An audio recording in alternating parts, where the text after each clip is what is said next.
فطری طور پر انسان کسی الجھاؤ کا شکار نہیں ہوتا. یہ ڈبل مائنڈڈ زندگی، کمزور باتیں، فلاں بیمار ہو گیا ہے، خاندان میں فلاں کا پہلے بھی انتقال ہو گیا ہے، اگر ہم یہ کریں گے تو کہیں ہماری زندگی کو، ہمارے معاملات کو کسی قسم کا کوئی خطرہ درپیش نہ ہو. یہ ساری چیزیں بندہ مومن کے ساتھ نہیں ہوا کرتی. کیوں؟ اس لیے کہ اللہ تعالیٰ نے قرآن مجید کے اندر ارشاد فرمایا کہ وَمَا كَانَ لِنَفْسٍ أَن تَمُوتَ إِلَّا بِإِذْنِ اللَّهِ كِتَابًا مُؤَجَّلًا. فرمایا یہ نہیں ہو سکتا کہ کوئی شخص انتقال کر جائے، فوت ہو جائے، مگر یہ کہ اللہ کے حکم سے. یعنی موت جس کو بھی آئے گی اللہ کے حکم کے ساتھ آئے گی، اور موت آگے پیچھے ہو کے نہیں آیا کرتی.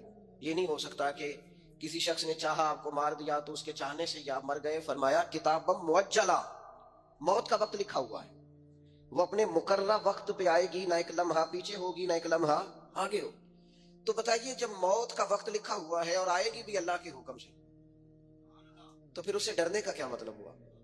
پھر کمزور پڑنے کا کیا مطلب ہوا؟ پھر بیماری پریشانی آنے پر ذہنی الجھاؤ کا شکار ہونے کا کیا مطلب ہوا؟ پھر حق بات سہم کر اور ڈر کر کہنے کا کیا معنی ہوا؟ یاد رکھیں گے میرے عزیز، بندہ مومن جب یہ طے کر لیتا ہے کہ موت آئے گی تو اللہ کے حکم سے آئے گی، بغیر اللہ کے حکم کے موت آ سکتی نہیں، اور آئے گی تو کتاب معجلہ، مقررہ وقت پر آئے گی. وقت آگے پیچھے ہو سکتا. اب اسے مضبوط ہو جانا چاہیے، اب اسے طاقتور ہو جانا چاہیے. آپ کو پتہ ہے فلسطین کے حالات کس قدر تکلیف کا شکار ہے، اور جب سے یہ مسئلہ ہوا ہے تب سے لے کر اب تک درد، تکلیف، خون، اذیت، بھوک، تڑپ، بے بسی، کمزوری اور مسلمانوں کی بے حسی بڑھتی جا رہی ہے. پتہ ہے اس کی وجہ کیا ہے؟ اس کی وجہ جو نبی پاک علیہ السلام نے ہمیں بتائی ہے نا، وہ یہ بتائی ہے کہ زندگی سے جب تمہیں پیار ہو جائے، دنیا سے جب تمہیں پیار ہو جائے، اور موت سے جب تم ڈرنے لگو، پھر تمہیں وہن ہو جائے گا، پھر کافر تم پر لپکیں گے، پھر تم کمزور ہو جاؤ گے. جب جینے کی ہرس بڑھ جائے، جب آسودہ طرز زندگی انسان کی طبیعت سے لگ جائے، پھر اس کا مرنے کو جی نہیں چاہتا. پوری امت کا اس وقت سب سے بڑا مسئلہ یہ ہے کہ ہم کسی نہ کسی مقام پر آسان طرز زندگی کے عادی ہو گئے، سہولیات میں جینا شروع کر دیا. ہم کسی قسم کی بھی کوئی تکلیف برداشت کرنے کو تیار نہیں، کسی قسم کا بھی کوئی درد قبول کرنے کو تیار نہیں. ہم سفر بھی تیز کرنا چاہتے ہیں اور یہ بھی چاہتے ہیں کہ سامنے سے ہوا بھی ہمیں تیز نہ پڑے. یاد رکھیں جتنی تیزی سے جہاز اڑتا ہے اتنی تیزی سے ہی اسے مخالف ہوا کا سامنا بھی کرنا پڑتا ہے. لیکن تم دیے باد مخالف سے نہ گھبرا اے عقاب، یہ تو چلتی ہے تجھے اونچا اڑانے کے لیے. اپنی زندگی میں موت کا خوف، موت سے بھلا کون ڈرتا ہے؟ قرآن مجید فرماتا ہے موت سے منافق اور کافر ڈرتے ہیں. یہ موت سے ڈرتے ہیں، بجلی آتی ہے، کڑک آتی ہے تو یہ ڈرتے ہیں. موت کے ڈر سے کیا کرتے ہیں؟ یہ اپنے کانوں میں انگلیاں ڈال لیتے ہیں، من السوائی کی، کڑک کی وجہ سے. کیوں انگلیاں ڈال لیتے ہیں؟ یہ کڑک ہی ہوئی ہے، صرف بادل ہی گرج جائے، انگلیاں ڈالنی کانوں میں. یہ منافقین کی بات پہلے سپارے میں ہو رہی. اس کڑک کو بھی نہیں سہ سکے، برداشت نہیں کر سکے، انہوں نے انگلیاں کانوں میں ڈالنی، وہ کڑک یعنی صرف آواز ہی تھی ابھی. اللہ فرماتے ہیں یہ اس کڑک کو بھی نہیں سہ سکے کانوں میں انگلیاں ڈالنے، کس لیے؟ حذر الموت، موت کے ڈر سے. لیکن کافر منافق بچ اس لیے نہیں سکتے کہ واللہ محیط بالکافرین، اللہ کافروں کو گھیرنے والا ہے. کافر اور منافق موت سے ڈرتا ہے. مومن موت سے، ایمان جیسے جیسے مضبوط ہوتا جاتا ہے ویسے ویسے تو اس کے اندر طاقت آتی رہتی. ایک تو وہ بندہ موت سے ڈرتا ہے جس کے پاس کامل ایمان نہیں، اور دوسرا جن لوگوں کی زندگی بڑی آرام دہ ہو جاتی ہے نا، وہ محل بنایا ہے، وہ کیا خوبصورت اے سی لگا ہے، اور سردیوں میں گرم کرنے کے لیے مشینیں لگی ہیں گھر کو، اور جناب بہترین صوفے ہیں، قالین ہیں، فریزر نعمتوں سے بھرا ہوا ہے. زندگی اتنی آسودہ کر لی ہے، تیرے صوفے ہیں افرنگی اور تیرے قالی ہیں ایرانی، لہو مجھ کو رلاتی ہے جوانوں کی تن آسانی. یہ لوگ پھر موت سے ڈرتے، زندگی بڑی آسودہ ہے. یہ اتنا پیسہ جب اتنا مال انسان کما لے اور اتنی آسان زندگی اختیار کر لے، پھر کچھ چھوڑ کے مرنے کو جی چاہتا ہے. لیکن اگر زندگی ان لوگوں کی طرح ہو جن کا طرز زندگی سادہ ہے، یعنی تھوڑا سا ہے، انہوں نے لمبے چوڑے آسائشیں جمع نہیں کی، ان کے لیے پھر مرنا بھی مشکل نہیں ہوتا. تیسرا کون بندہ موت سے ڈرتا ہے؟ جس کو دنیا سے پیار ہو جائے نا، مال و دولت سے عشق ہو جائے، وہ لوگ بڑا ڈرتے ہیں موت سے. اتنی مشکل سے مربے بنائے، اتنی مشکل سے بینک بیلنس بنایا، اتنی مشکل سے دنیا جمع کی، اب چھوڑ کے مر جائیں، وہ کیسے مریں گے؟ وہ حضرت شاہ فرید الدین عطار رحمۃ اللہ علیہ کہتے ہیں میں تصوف، طریقت، معرفت کے راستے میں آنے سے پہلے نا عطر بیچتا تھا. عطار عطر فروش کو کہتے ہیں. میں عطر بیچتا تھا تو میری دکان پہ ایک بزرگ آئے جو میری توبہ کا سبب بنے. بابا جی سیدھے سادے تھے، خوشبو بڑی مہنگی مہنگی، میں نے اس دور کے جو آپ اپنے لفظوں میں سمجھ لیں جو برانڈ تھی نا، زیادہ مہنگی خوشبوئیں تھی، جو بادشاہ وزیر مشیر مال اس طرح کی خوشبوئیں میں نے رکھی ہوئی. بابا جی آئے تو کبھی ایک شیشی دیکھیں، کبھی دوسری دیکھیں، کبھی تیسری دیکھیں. تو اچھے سیلز مین جو ہوتے ہیں وہ گاہک سے خود بڑھ کے پوچھ لیتے ہیں کیا چاہیے. کہتے میں نے آگے بڑھ کے پوچھا بابا جی کیا چاہیے، تو بابا جی کہنے لگے پتر کچھ بھی نہیں. تو کہا پھر دیکھ کیا رہے ہیں؟ کہنے لگے دیکھ رہا ہوں تیری جان بڑی مشکل سے نکلے گی. تو کہتے میں نے کہا جی وہ کیوں؟ کہنے لگے اتنا مال جمع کیا ہے، جب تم مرنے لگے گا کبھی یہ والی بوتل یاد آئے گی، کبھی یہ والا شوکیس یاد آئے گا، کبھی یہ والا، نہیں سمجھ آئی؟ نہیں، کبھی یو بی ایل والا اکاؤنٹ یاد آئے گا، کبھی مسلم کمرشل والا، اب آ گئی یہ سمجھ، کبھی وہ جناب وہ ایچ بی ایل والا یاد آئے گا، تو بڑی مشکل ہو جائے گی، تو کیسے مرے گا؟ تو کہتے ہیں میں دنیا دار تھا، مجھے غصہ آیا، میں نے بڑے تلخ اور طنزیہ لہجے میں کہا میری جان تو مشکل سے نکلے گی تو تیری کیسے نکلے گی؟ کہتے بابا کہنے لگا بیٹا ادھر آنا باہر. میں سین میں آیا، وہ زمین پہ لیٹا، اس نے کلمہ پڑھا اور اس کی روح پرواز کر گئی. میری یوں نکلے گی، عرش فرشتے بانگا مل گیا نہیں تے مکے پہ گیا شور. بلے شاہ آسان نہیں مرنا، یہ تو مر گیا ہی کوئی اور، ایسے نکلے گی میری.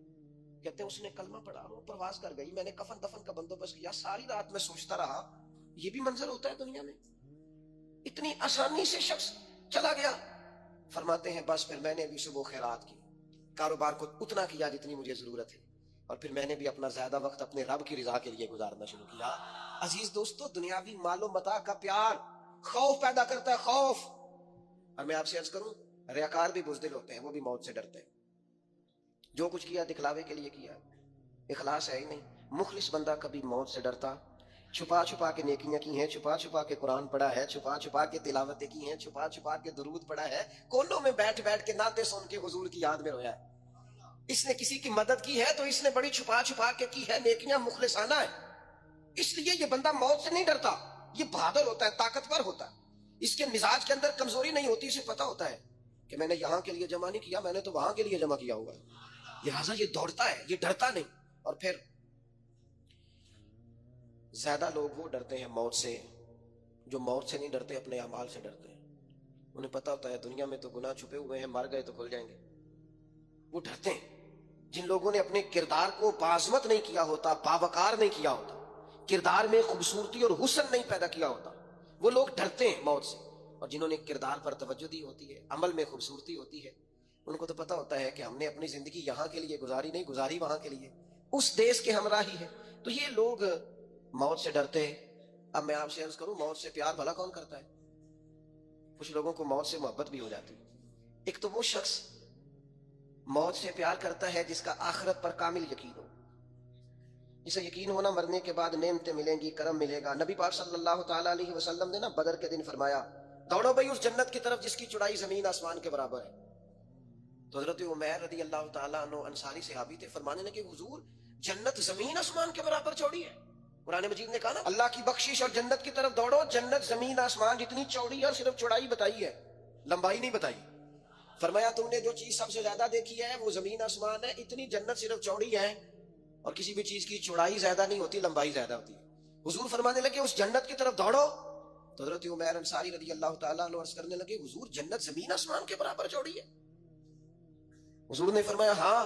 تو حضرت عمیر کہنے لگے واہ واہ واہ واہ واہ، یقین کامل تھا نا کہ جنت ملے گی، آخرت کی نعمتوں پر واہ واہ اتنی چوڑی. تو حضور فرمانے لگے واہ واہ کیوں کر رہے ہو؟ عرض کرنے لگے حضور اللہ کی رحمت دیکھ کے واہ واہ کر رہا ہوں. پھر وہ کھجوریں کھا رہے تھے، جھولی میں کھجوریں تھی، پھر 2 منٹ لگے کھجوریں چھوڑ دی. کہنے لگے یار دیر کیوں کرنی ہے، یہاں بیٹھ کے کیوں کھائیں، جنت میں جا کے کھائیں گے. فوراً میدان کارزار میں اترے، تھوڑی دیر جنگ ہوئی، اللہ تعالیٰ نے شہادت عطا فرما دی. آخرت پر یقین ہو تو پھر بندے کو نا پیار ہو جاتا ہے. اور حضور نے فرمایا موت تو مومن کے لیے تحفہ ہے، پھر تو یہ تحفہ اسے نصیب ہو جاتا ہے. اور پھر جن لوگوں کی اللہ کی رحمت پر امید ہوتی ہے نا کہ اللہ مہربان زیادہ ہے، حضور علیہ الصلوۃ والسلام نے فرمایا رب کے ساتھ تم جس طرح کا گمان کرتے ہو اللہ بھی تمہارے ساتھ اسی طرح کا معاملہ فرماتا ہے. کامل امید ہونا اللہ کی رحمت کی. اپنے ذہن میں کبھی مایوسی نہیں پیدا کرنی، کمزور نہیں پڑنا. ہم گناہگار ہیں، ہم سیاہکار ہیں، ہمارے اندر خطائیں ہیں، پر غلام بھی تو مدینے والے محبوب کے ہیں نا، کلمہ بھی تو نبی کریم کا پڑھتے ہیں نا، اللہ مہربان بھی تو بڑا ہے نا. ہمیں غور بھی کرنی ہے، احساس بھی پیدا کرنا ہے، لیکن مایوسی کا شکار نہیں ہونا. کتنی بڑی بات ارشاد فرمائی، فرمایا لا تقنطوا من رحمت اللہ، تم نے میری رحمت سے نا امید نہیں ہونا. اللہ کی رحمت سے نا مالک کیا ملے گا؟ فرمایا ان اللہ یغفر الذنوب جميعا، اللہ سارے ہی گناہ معاف فرما دے گا۔ تو جن لوگوں کو اللہ کی رحمت پر نبی کریم علیہ السلام تشریف فرما ہے، امام غزالی نے لکھا ایک بدو آ گیا، دیہاتی سادہ آدمی، سادے بندے بھی سادے ہوتے ہیں، ان کا بھی اپنا طرز زندگی ہوتا ہے، تو بدو آ گیا، سادہ آدمی تھا، آتے السلام علیکم لے کے نا تو کوئی بات ہی نہیں کی، سیدھا سیدھا ہی کہتا یا رسول اللہ صلی اللہ علیہ وسلم یہ بتائیں قیامت کے دن حساب کس نے لینا ہے؟ تو حضور فرمانے لگے بھائی یہ تو بڑی صاف سی اور مختصر سی اور سادہ سی بات ہے، حساب تو اللہ تعالیٰ نے لینا ہے۔ اب اس نے جو لفظ کہے اللہ کے حبیب کی آنکھوں میں آنسو آ گئے، کہنے لگے اگر اللہ نے حساب لینا ہے پھر انشاءاللہ کرم ہی ہوگا۔ تو حضور فرمانے لگے تمہیں یہ امید کس طرح ہے؟ تو عرض کرنے لگے یا رسول اللہ کریم جب غالب آتا ہے تو معاف ہی کرتا ہے، جب کریم کا غلبہ ہوتا ہے نا، کریم بندہ جب کسی پہ قبضہ کر لے تو پھر معاف کرتا ہے، تو اللہ تو سب سے بڑا مہربان ہے۔ وہ بات کی اور اگلا جملہ ہی کوئی نہیں کہا، وہ چلے گئے۔ تو حضور علیہ السلام نے اب اس بات پر رزلٹ دیا، فرمانے لگے کریم محبوب بندہ سادہ تھا، بات بہت بڑی کر گیا ہے، بڑی بات کر گیا، سادہ آدمی۔ میرے عزیز اللہ کی رحمت پر جن لوگوں کو امید ہو، انہیں موت سے ڈر، اور پھر جن کو محبوب کی ملاقات کا شوق ہو نا، ہم نے جان دے دی وعدہ دیدار پر، ہم سے وعدہ کیا گیا تھا کہ تم مرو گے نا تو تمہیں دیدار ملے گا، تو ہم نے جان ہی دے دی وعدہ دیدار پر، جان ہی دے دی وعدہ دیدار پر۔